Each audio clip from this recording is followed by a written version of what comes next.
నమస్తే, welcome to bill TV voice of voiceless. Nalgonda జిల్లాలో అత్యంత ప్రముఖమైనటువంటి నాగార్జున సాగర్ నియోజకవర్గంలోని రాజకీయ చైతన్యం కలిగినటువంటి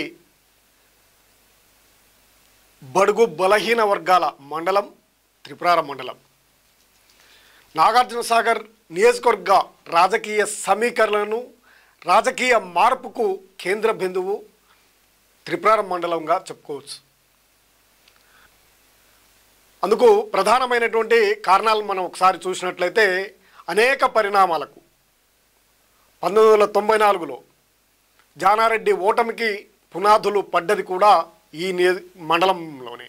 త్రిపురారం మండల రాజకీయాలకు ప్రత్యేకమైనటువంటి స్థానం ఉందని చెప్పొచ్చు. అంతేకాదు 3 సార్లు జనరల్ కేటగిరీలో జనరల్ రిజర్వ్డ్ అయినటువంటి 3 సార్లు కూడా, ఒకసారి ఎంపీపీగా 2 సార్లు జెడ్పీటీసీ స్థానాలను కూడా ఎస్టీలు, గిరిజనులు కైవసం చేసుకున్నటువంటి రాజకీయ చైతన్యం కలిగినటువంటి మండలం త్రిపురారం మండలం. అనేక మార్పులకు త్రిపురారం మండలం యొక్క మార్పులు ఏ రాజకీయ పరిణామాలైనా ఏ విధంగానైనా మారే అవకాశాలు స్పష్టంగా ఉంటాయి. వ్యక్తులను బట్టి, పరిస్థితులను బట్టి, రాజకీయ అవగాహనను బట్టి ఇక్కడ మార్పులు జరుగుతూ ఉంటాయి త్రిపురారం మండలంలో. ప్రధానంగా మనం కొన్ని చూసినట్లయితే ఇప్పుడున్నటువంటి పరిస్థితుల్లో స్థానిక ఎన్నికలు వస్తున్నటువంటి నేపథ్యంలో జెడ్పీటీసీ, ఎంపీపీ ఏ కేటగిరీకి వచ్చే అవకాశాలు ఉన్నాయి, ఎవరెవరు గెలుచుకుంటారనే ఆసక్తికరమైనటువంటి చర్చ అయితే జరుగుతుంది.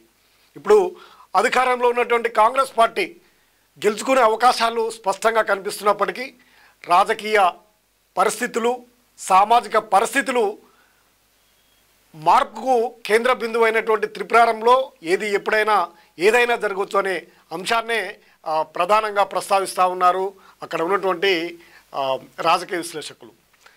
గతంలో ఉన్నటువంటి రిజర్వులు ఏ విధంగా ఎవరు గెలిచారో ఒకసారి చూద్దాం. మొట్టమొదటిసారిగా మండలం 1989లో ఏర్పాటైంది. 89 నుంచి 92 వరకు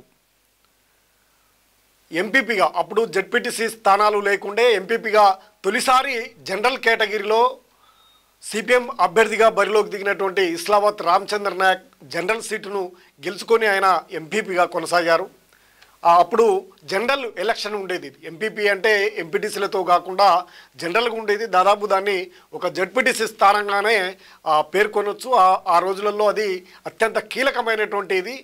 ఆ రోజులలోనే 89లోనే జనరల్ కేటగిరీకి కేటాయించినటువంటి సీటులో ఓ గిరిజన నాయకుడిగా ఆయన విజయాన్ని సాధించి రాజకీయ మార్పుకు పునాది పడిందని చెప్పొచ్చు, రాజకీయ చైతన్యాన్ని కూడా చెప్పొచ్చు. అదేవిధంగా ఆ తర్వాత 1995 నుంచి 2001 వరకు ఎంపీపీగా ధన్సింగ్ నాయక్ కొనసాగారు. జెడ్పీటీసీ బీసీ జనరల్ అయింది. బీసీ జనరల్ కావడంతో గోపగాని బుచ్చిరామయ్య ఎన్నికయ్యారు. ఈయన ఆ రోజులో ఉన్నటువంటి 94లో రామ్మూర్తి యాదవ్ ఎమ్మెల్యేగా గెలుపొందినప్పటికీ నియోజకవర్గాల్లో మెజార్టీగా అన్ని స్థానాలను కాంగ్రెసే కైవసం చేసుకుంది. అప్పుడు మనం చెప్పుకుంటున్నటువంటి రాజకీయ మార్పుకు కారణము కేంద్ర బిందువు అయినటువంటి త్రిపురారం మాత్రమే టీడీపీ అభ్యర్థిగా బుచ్చిరామయ్య గెలుపొందడం జరిగింది. ఇక 2001 నుండి 2006 వరకు జెడ్పీటీసీ ఇది జనరల్ కేటగిరీలో ఎస్టీ జనరల్ అయింది జెడ్పీటీసీ. అప్పుడు ఇస్లావత్ రామచంద్ర నాయక్ గెలుపొందడం జరిగింది. ఎంపీపీగా జనరల్ మహిళ అయింది. మరలా సుశీల ఎంపికయ్యారు. ఇక 2006 నుండి 2011 జెడ్పీటీసీ జనరల్ మహిళ అయింది. జనరల్ మహిళలో ధనవత్ మారు గెలుపొందారు. ఇక్కడ కూడా గమనించాలి, ఇక్కడ జనరల్ మహిళ అయినప్పటికీ మారు గెలుపొందడం జరిగింది. ఎంపీపీ ఎస్సీ అయింది. జనరల్ పరిశల బుచ్చయ్య ఎంపీపీగా కొనసాగారు. ఇక 2014 నుంచి 2019 జెడ్పీటీసీ ఎస్సీ మహిళ అయింది. చిక్కా ప్రేమలత ఎంపికయ్యారు. అప్పుడు ఎంపీపీ బీసీ మహిళ అయింది. మహిళ కావడంతో దూలిపాల ధనలక్ష్మి ఎంపీపీగా కొనసాగారు. ఇక 2019 నుండి 2024 వరకు జెడ్పీటీసీ జనరల్ అయింది. ఈ జనరల్ అయినటువంటి స్థానాన్ని ఎస్టీ అభ్యర్థి అయినటువంటి ధనవత్ భారతీ నాయక్ గెలుపొందారు. ఎంపీపీ జనరల్ మహిళ అనుముల పద్మ కొనసాగారు. ఇది లాస్ట్ సార్ది. అంటే మనం చూసాం 3 సార్లు కూడా జనరల్ కేటగిరీ కేటాయించినప్పటికీ ఇక్కడ గిరిజనులు తమ సత్తాను చోటి రాజకీయ సామాజిక చైతన్యాన్ని చాటి గెలుపొందినటువంటి అంశమే ప్రధానంగా చూడొచ్చు. అదేవిధంగా ఈ ఎన్నికలన్నింటినీ పరిశీలించినట్లయితే అభ్యర్థులను బట్టి రాజకీయ సమీకరణలను బట్టే అభ్యర్థులు గెలుపొందినటువంటి పరిస్థితి.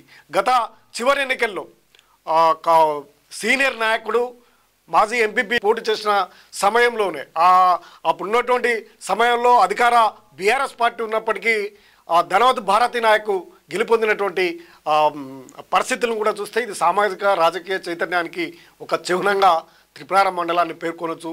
ఈ రిజర్వేషన్ ప్రక్రియను ఈ వరుస క్రమాన్ని మనం చూసినట్లయితే ఈసారి ఏమొస్తుందనే ఆతృత కూడా అక్కడ కనిపిస్తూ ఉంది.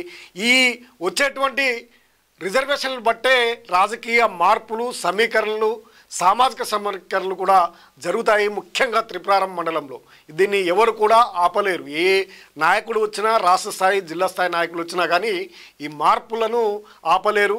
లోకల్లో ఉన్నటువంటి సిచ్యువేషన్ ప్రకారమే ఇక్కడ ఎంపిక అవుతూ వస్తున్నటువంటి పరిస్థితి. ఈ క్రమంలో చూస్తే దాదాపు జెడ్పీటీసీ ఈసారి ఒక్కసారి అయింది బీసీ, అది గోపగాని బుచ్చిరామయ్య గెలుపొందినప్పుడే. ఈసారి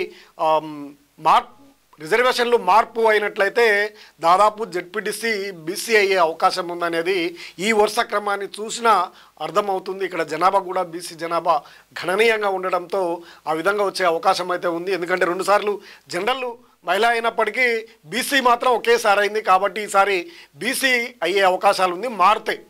లేకుంటే ఇప్పుడు జనరల్ మహిళగానే ఉంది, అది కొనసాగవచ్చు. లేదా మారితే మాత్రం బీసీ అయ్యే అవకాశం ఉంది. ఇక ఎంపీపీ విషయానికి వస్తే మాత్రం ఏదైనా కావచ్చు, అది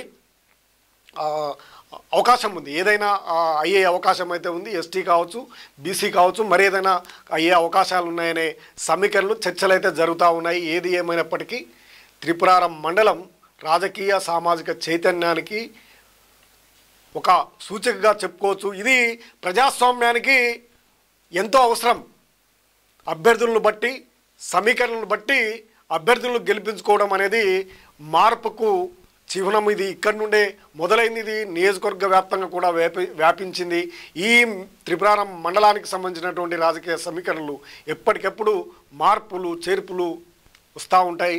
ప్రజాస్వామ్యానికి ఇది ఎంతో అవసరము. ఆ చైతన్యము అందరిలో ఉండాల్సినటువంటి అవసరం అయితే ఉంది అనే భావన కూడా నిలుస్తూ త్రిపురారం మండల రాజకీయాలు సామాజిక సమీకరణలు అందరికీ ఆదర్శంగా నిలుస్తున్నాయని చెప్పొచ్చు. మరిన్ని అప్డేట్ కోసం చూస్తూనే ఉండండి bill TV, voice of voiceless. నమస్తే.